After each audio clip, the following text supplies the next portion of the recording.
Bueno, yo no soy el conferenciante, solo soy el presentador y ha llegado el momento de pasarle el testigo a Francisco, que acaba de presentar su libro y que prácticamente pues está todavía la cosa muy caliente. Realizamos la entrevista en el mismo lugar donde se ha presentado el libro, irán algunos ruidos de fondo, pero son los propios del salón de actos donde estamos realizando esta entrevista, algo mucho más fresco que la típica entrevista en estudio.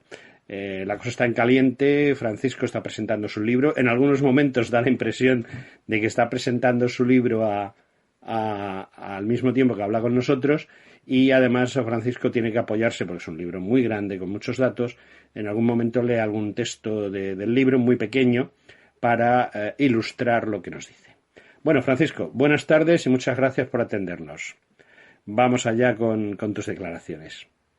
También buenas tardes. Y tengo 10 minutos para hablar de un libro de 918 páginas sin hacerme spoiler. Voy a medio leer porque si no me voy a poner a navegar por los mares del sur y no acabamos. Así que, si me lo permiten, empezaré hablando del título, Las Islas Lejanas. Título que no está puesto por la lejanía de las Islas Marianas, que sí lo están verdaderamente en la otra parte del mundo, sino por la referencia a un cántico del profeta Jeremías que dice en la Biblia: escuchad la palabra de Yahvé, anunciadla en las islas lejanas. Y es que la historia de las Marianas surgió por el deseo de evangelizar que movía a las órdenes religiosas.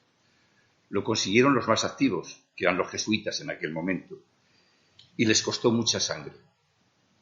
Les interesaba a los jesuitas estas islas pobres, carentes de todo, porque eran parte de su discurso apologético para decir a sus enemigos: no nos mueve el interés por el dinero ni el poder.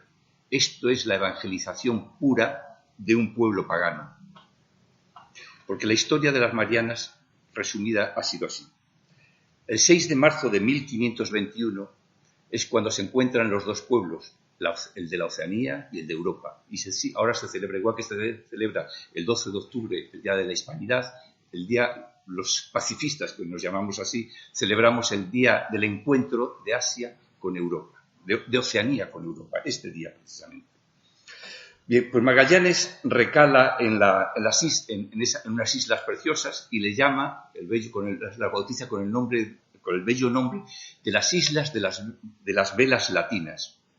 Pero su esclavo filipino, se llamaba Enrique, esclavo malayo, era un malayo, le dice: estas no son las islas de las especias, que es lo que es detrás de lo que van buscando. Están allí unos días, se recuperan después de un espantoso viaje de 3 meses que se han comido los cueros de las velas y las ratas costaban a ducado. Tiene Magallanes un conflicto con los nativos, mal recuerdo para ese encuentro que siempre queremos hacer que sea amistoso.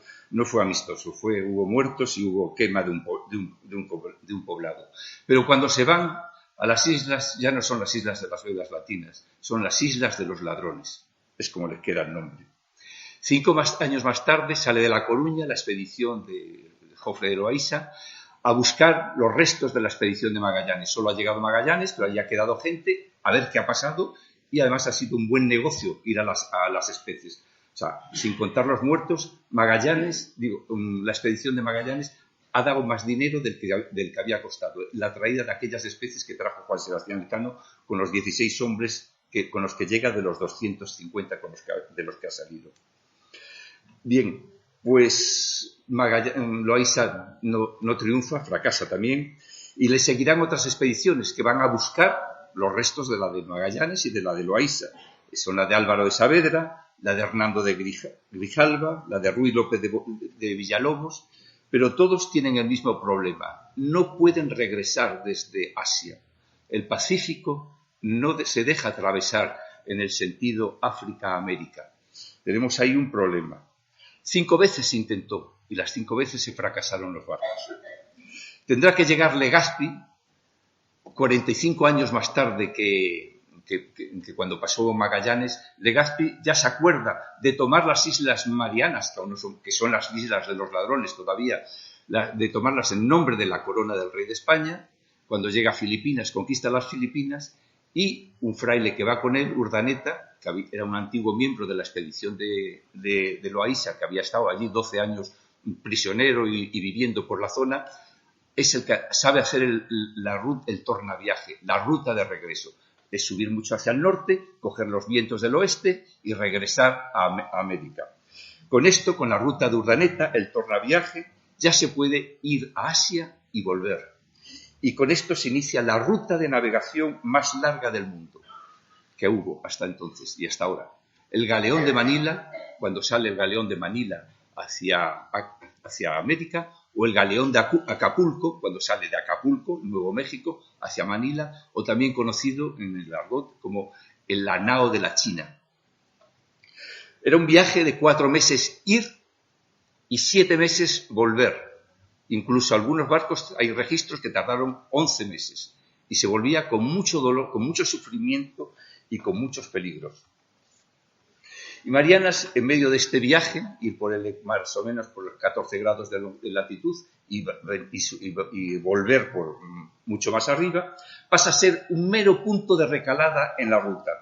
Los nativos salen desnudos en sus praos y se dedican a intercambiar agua y frutas por lo que más necesitan, que es hierro, cuchillos, navajas, puntas de lanza, cualquier cosa, porque allí el hierro para ellos es una gran novedad y de un gran valor.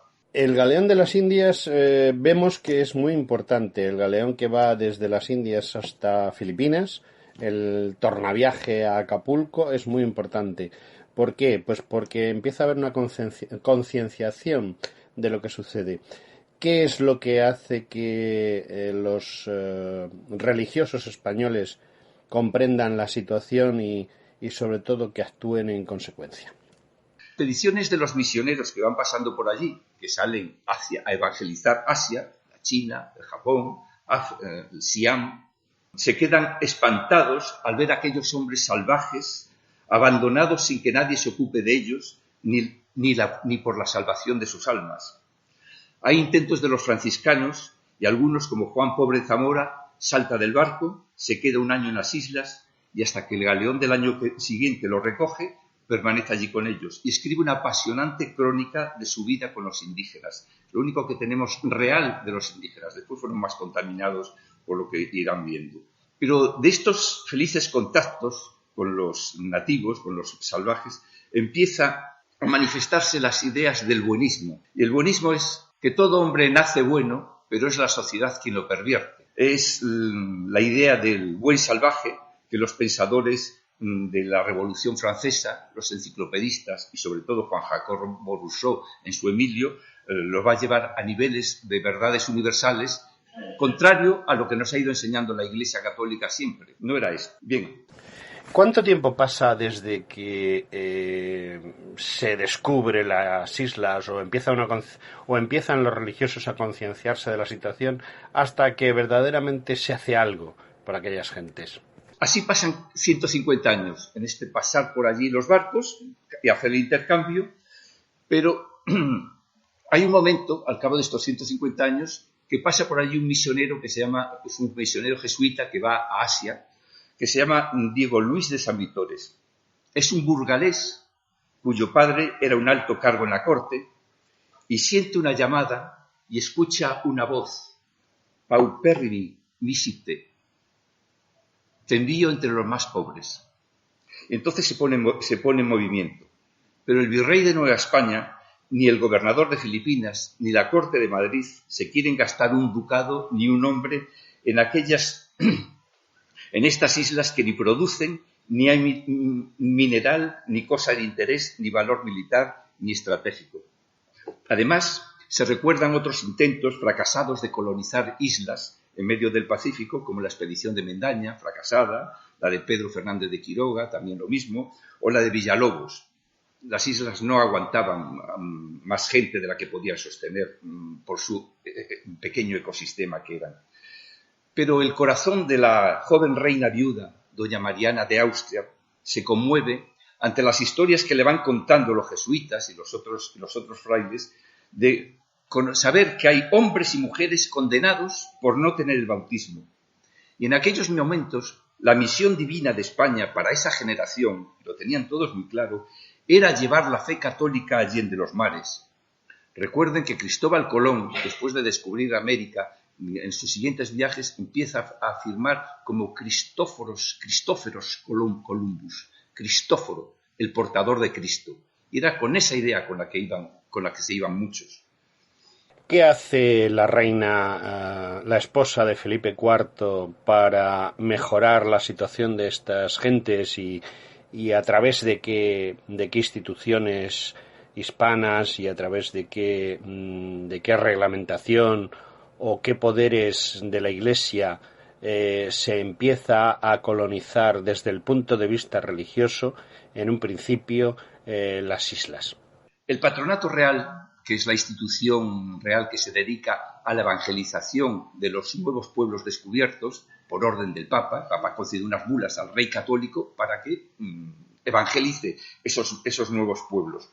Se pone en marcha el Patronato Real y facilita dineros y medios, de tal manera que en junio de 1669, en las islas de los ladrones, que ya San Vitores ha rebautizado como las Islas Marianas en honor de su reina y de la Virgen María, desembarca allí con 5 jesuitas y 16 hombres. Vienen 2 mujeres, que son las esposas, y un niño. Por supuesto que esos hombres que lleva San Vitores, fiado por ese buenismo del que hemos hablado antes, es el herrero, el carpintero, los catequistas, los ayudantes, llevan sus instrumentos de los cantores, llevan los instrumentos músicos, los instrumentos de su oficio, y llevan como armas 3 mosquetes. No es gran cantidad de armas para lo que se van a encontrar. Y esto es un dato que no reconoce la actual bibliografía, que se relata la llegada allí a las islas como una invasión de soldados. Y yo encontré esta carta manuscrita de San Vitores, en la que relata y da los nombres de estas personas, casi todos son filipinos, y es como negada. No interesa que San Vitores llegó allí. Cuando está allí, el chamorro Quipúa, es un jefe principal de la isla, lo recibe muy amistoso, es una novedad que vengan los europeos a instalarse allí, y les cede un trozo del territorio. Allí se asientan en lo que hoy es Agaña.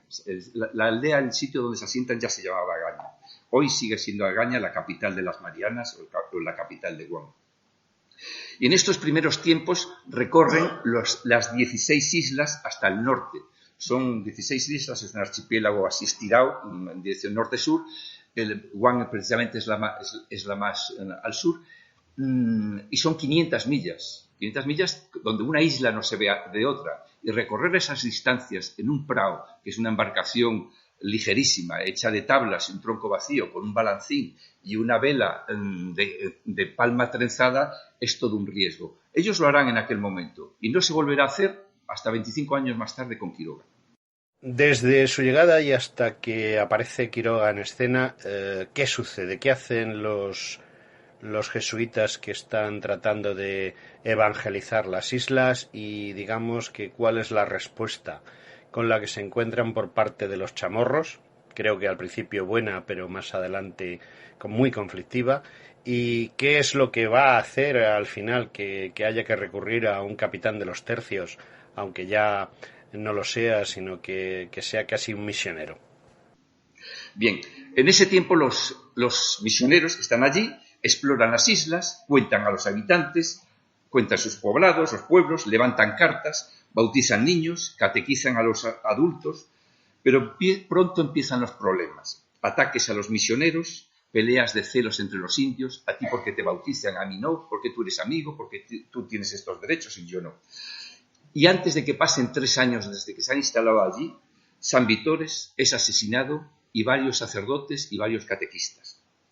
El general del Galeón, que sigue pasando todos los años, al ver que los indios no son tan buenos como parecía, ha ido dejando algunos soldados para que den protección a los misioneros que se han quedado allí en la isla. Y San Vitores, preocupado antes de morir, viendo que aquello se está encrespando más, hace una petición pidiendo que le envíen 200 papangos. Los papangos eran una tribu unos soldados filipinos, nativos filipinos, que fueron siempre muy leales a la corona y muy buenos soldados. Siempre se habló de los soldados papangos como unos grandes soldados. Nunca llegó a haber 200 soldados en la isla, hubo como muchos 150, 100 y pico. Pero desde entonces el malestar y la incapacidad de controlar aquello fue la nota predominante. Pero los jesuitas, ante el cierre y el fracaso de la misión, que se lo temían, trataron de justificar aquellos martirios como necesarios en la lucha que sostenían contra los enemigos de la fe en las fronteras del imperio. Aquí, como vemos, hay una mezcla de religión y conquista. Las noticias de sus cartas anuas, las que escribían todos los años que recogía el galeón, relatando los horribles hechos que ocurrían, eran la antesala de la victoria final sobre el mal.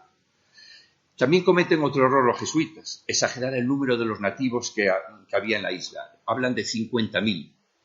Realmente ahora sabemos, por los estudios de los antropólogos, que no debían de ser un poquito más de 20.000, era entre todas las islas, un poquito más de 20.000. Y esto es un dato importante, como veremos ahora. Las islas devienen en un caos. El superior jesuita es el gobernador de las islas, pero no pueden salir de la empalizada defensiva que han tenido que formar porque los matan.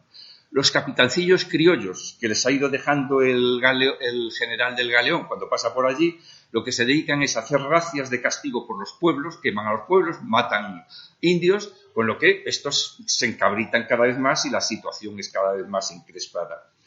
Hay soldados que no eran soldados, que eran mestizos o criollos filipinos, que un soldado español le ha dado 2 reales, él se ha quedado con la soldada y lo ha mandado en su lugar, allí, a las islas lejanas, a que se quede allí. Es un tipo que no es un soldado, ni sirve, ni está preparado.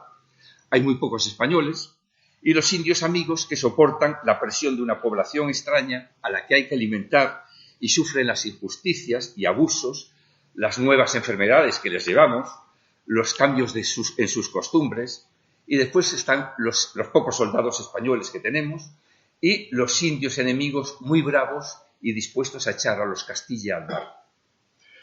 Pues en medio de toda esta situación caótica aparece don José Quiroga, y de esto es de lo que se trata el libro.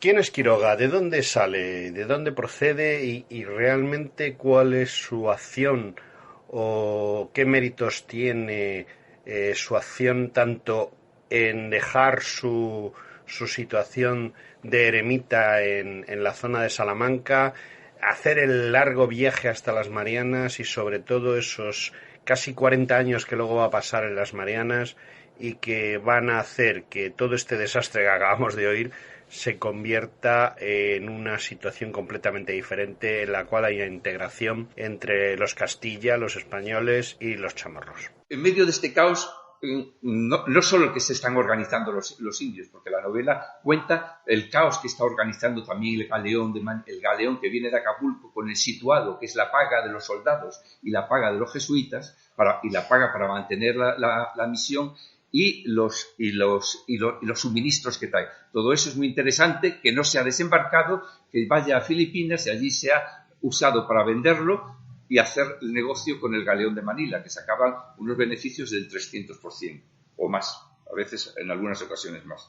Bien, pues Quiroga, con toda esta situación, lo que hace él, con ese carácter que ya es en el libro donde tienen que leerlo, los que lo lean, los que sean capaces de leerlo, se dará fin a las 13 guerras chamorras, y que más que guerras, se presume allí de que fueron 13 guerras contra los españoles sostenidas. Bueno, más que guerras fueron alzamientos o algaradas, las más de ellas, que costaron la vida como a unos 100 españoles y a unos 200 guerreros chamorros. Después ahora lo que veremos con la población. Pero si he contado esto, es para decirles que cuando ya estaba todo pacificado, los indios reducidos a pueblos donde tienen su sacerdote, su capitán, su fiscal y un pueblo organizado, se hace un recuento de indios y quedan poco más de 5.000 marianos, de aquellos 50.000.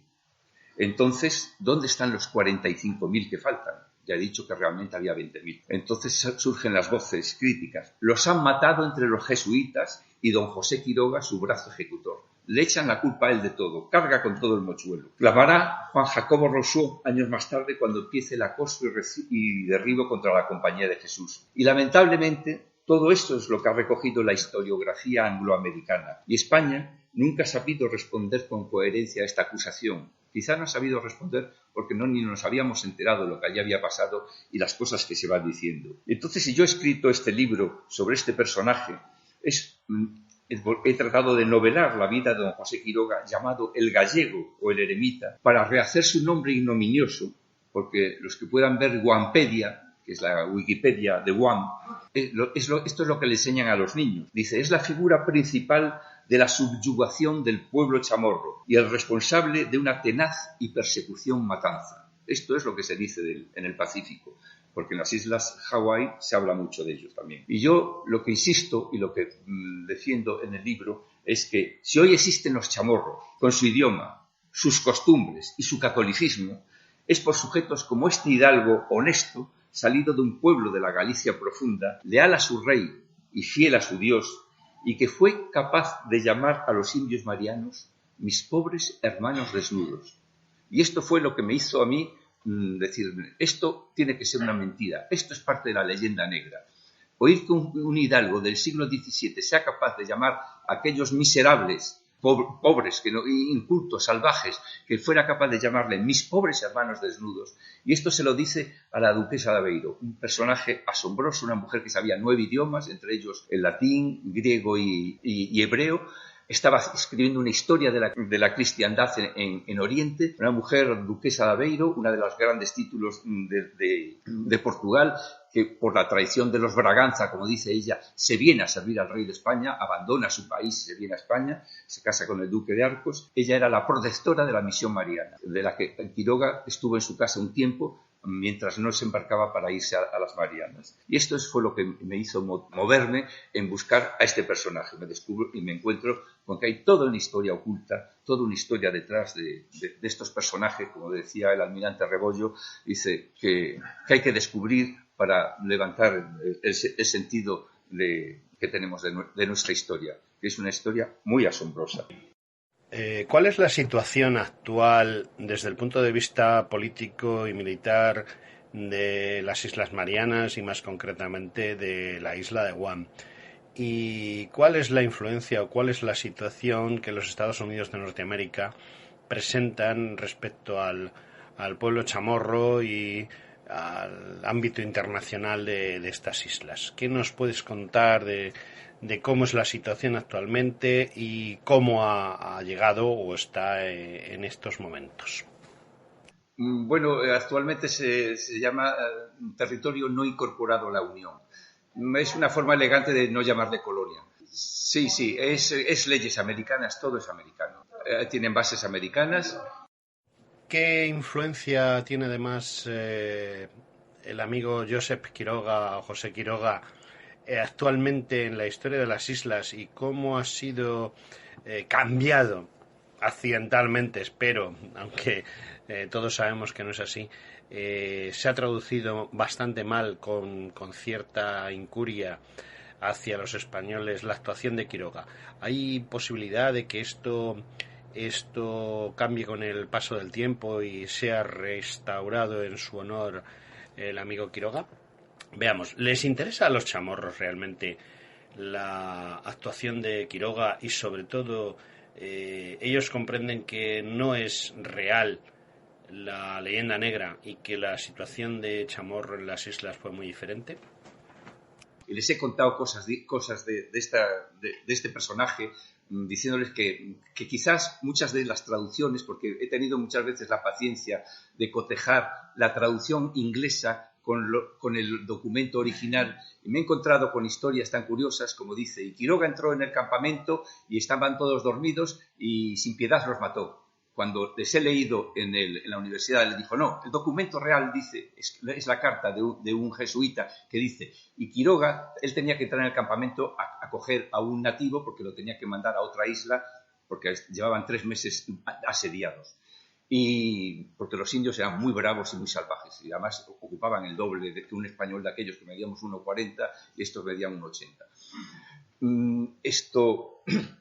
El asunto es que Quiroga, la traducción real, la transcripción real decía, y Quiroga entró en el campamento donde estaban todos dormidos y por la piedad que tuvo con ellos no los mató. Fue a cumplir la misión, entró en la cabaña del jefe y lo cogió prisionero y se lo llevó. Y los americanos, claro, le dicen, es un asesino, entra en un campamento con las mujeres y niños durmiendo y mata a 200. Entonces se quedaron muy sorprendidos.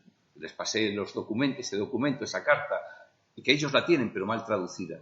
Porque gran parte de esa historiografía, Mar, que está aquí, mi mujer, dice, es que llevas ya 3 años viviendo en el siglo XVII, sí, el estilo se me cambió. Tanto leer cartas de los jesuitas, es que me he leído, los jesuitas tenían un servicio de información asombroso. Y todo eso está escrito en cartas de ellos, en cientos de cartas, que me las he ido leyendo.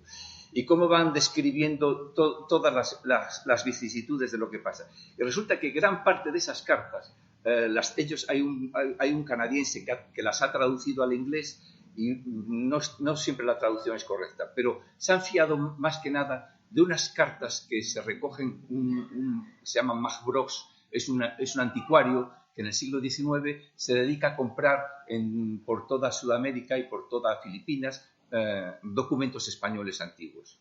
Y claro, él los quiere vender ahora. Y la forma de venderlos hace una pequeña reseña de cada una de las cartas.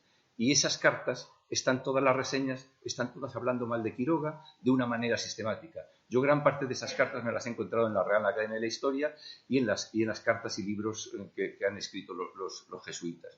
Entonces, claro, a ellos esto les sorprende mucho cuando estamos un grupo de personas en la Universidad de Guam insistiendo. Ellos allí lo que tienen es el MARC, en la Universidad de Guam, el Micronesian Area Research Center, que después de la Segunda Guerra Mundial, como la historia allí se la aniquilaron, la Agaña fue arrasada con todos sus papeles y sus documentos, al terminar la guerra, el Senado americano, el Congreso americano, da unos fondos importantes para que vayan por todos los sitios donde hay documentos españoles que se refieren a las Marianas y a la Micronesia en general, para que fotografíen y microfichen todos esos documentos. Y los tienen todos allí. Entonces, para mí, cuando voy a Guam, me voy a la universidad y me dedico a investigar en esos documentos, que los tienen todos. No me tengo que ir al archivo de jesuitas en Roma, ni al que tienen en Cataluña, ni al archivo de Indias, porque los tienen todos allí, que ya lo han hecho los americanos. Lo que pasa es que aquí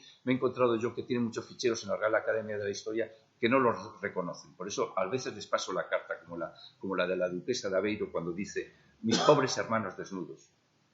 Y dice, es que este tipo no podía ser. Un tipo que además en su documento notarial, entrega todo su capital, todo su soldada de gobernador y de sargento mayor, se lo entrega al colegio de las niñas.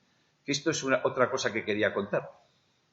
En Guam, desde 1670, tiene un colegio de niños y un colegio de niñas, donde acogen a los niños, les enseñan a cantar, les enseñan la religión, bueno, lo que se enseñaba en un colegio, en una escuela de pueblo en eso. Pero en mi pueblo, donde vivo yo ahora, en la Galicia profunda, hasta 1750 no existe la primera escuela de niños. Había el colegio de los jesuitas, donde estudiaban los nobles y era para estudios superiores, por decirlo así. Pero un colegio en una aldea, como podía ser Guam, allí ya lo tenían. Por eso es importante que saber, y esto, claro, choca mucho, España no fue a hacer colonias, porque allí se llevaba nuestra sangre y nuestra vida.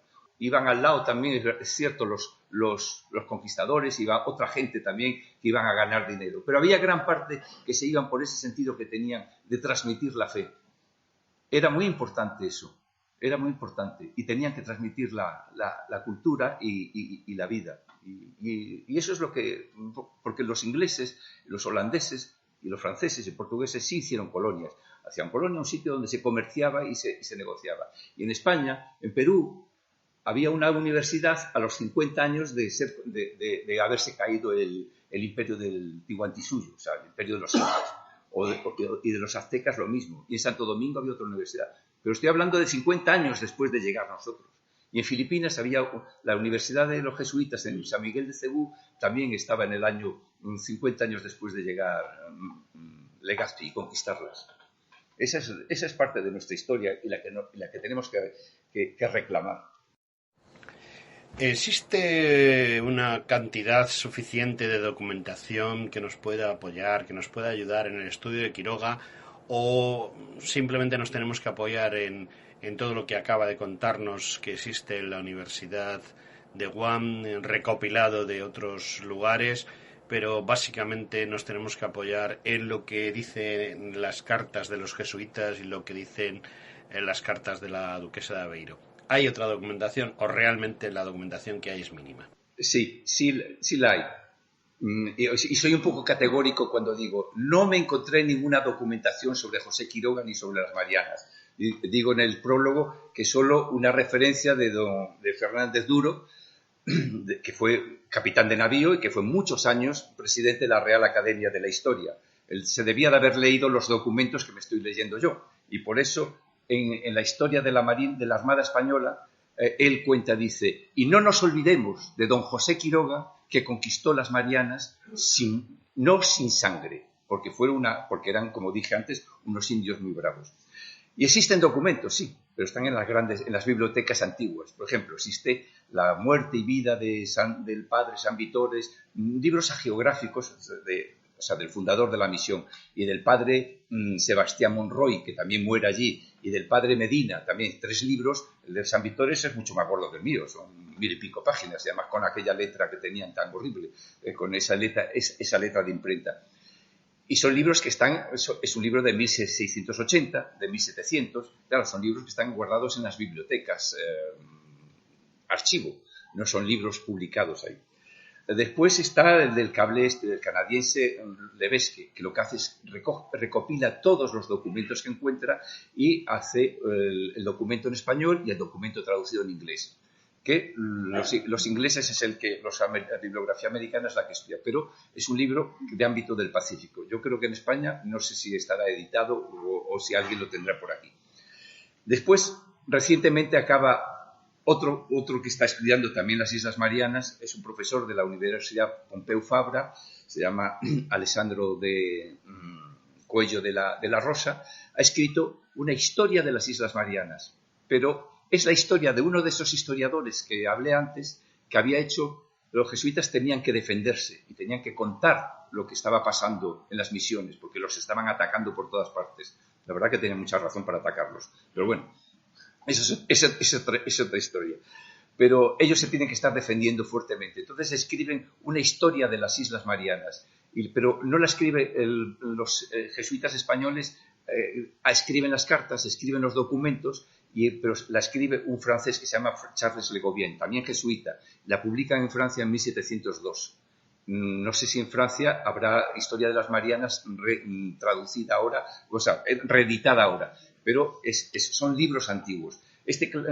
Alessandro Cuello lo que hace es coge las cartas del padre Francisco García, que ha estado en Marianas, de Gobain no ha estado, y lo que hace es transcribe, explica el libro. O sea, es un libro explicando toda la historia.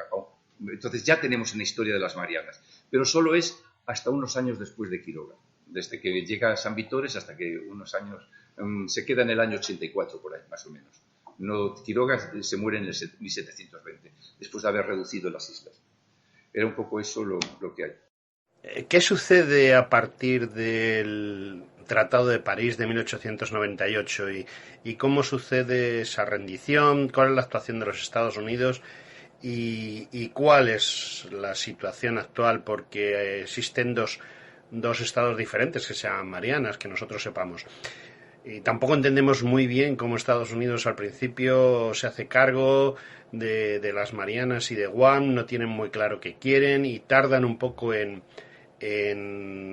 entrar en realmente cuál es la estratégica posición de esas islas, que para ellos en un principio, pues como igual que nosotros, pensaban simplemente un punto de aprisionamiento, y hasta que llegan a darse cuenta, sobre todo ya durante la Segunda Guerra Mundial, de que estratégicamente son muy importantes. Cuando vendemos las Marianas a los Estados Unidos después de los tratados de París, y todas las Carolinas y el resto de las Marianas, o sea, a los americanos les vendemos solo Guam, y a Alemania todo el resto de las Marianas. Por eso ahora son 2 estados, ¿no? La Confederación de las Marianas del Norte y la isla de Guam son 2 estados distintos, aunque todos dependen de Estados Unidos. Cuando llegan allí, se llevan a toda la guarnición. Claro, es que la rendición de las Marianas en 1898 fue muy chusca. Llega allí una fuerza americana, dispara un par de proyectiles, sale un bote de la playa, llega al barco y el comandante, que se llamaba además Luis Marina o algo así, saluda al comandante de la Fuerza Naval Americana y le dice que no puede responderle a las salvas de honor porque no tiene artillería ni tiene pólvora. Más o menos le viene a decir, y dice, mire usted, nuestros dos países, claro, es que no había radio, no había nada, y la última noticia que tenían era que había pasado por allí un barco hacía unos meses y había dicho, parece que las cosas con los Estados Unidos se están arreglando. Era la última noticia que tenían de hacía 4 meses. Y cuando pasan los americanos, dispara y le dice, no, mire usted, nuestros dos países están en guerra. Así que considérese usted mi prisionero, o ríndase, o dice, bueno, no me puedo rendir, voy a hacer consejo de guerra con mis oficiales. Me dice, bueno, mañana a las 9 lo espero aquí en el barco y me da usted la contestación, si hago mi desembarco o se vienen ustedes conmigo prisioneros. Efectivamente, no había ni armas, no pudieron hacer nada más que firmar un tratado de rendición. Y se meten todos los soldados y los oficiales, menos el de intendencia, que no sabían por dónde estaba y se perdió y se quedó allí. Fue el único representante español que se quedó, y los curas. Ya no eran jesuitas, la orden de los jesuitas había sido expulsada. Estaban frailes agustinos descalzos. Bien, pues cuando se van, pues dice, ¿quién dejamos aquí? Pues dejan a un representante americano que estaba allí comerciando en Guam, que se había quedado por algún motivo, que tenía allí familia. Le dice, bueno, usted quédese aquí. Y no vuelven los americanos hasta el cabo de 2 o 3 años. Y allí ponen un nombre a un comandante marina y les interesa mucho porque en la ruta desde Estados Unidos hacia Filipinas, que están en guerra con Filipinas, pues es un sitio para recalar y descansar los barcos y está muy bien.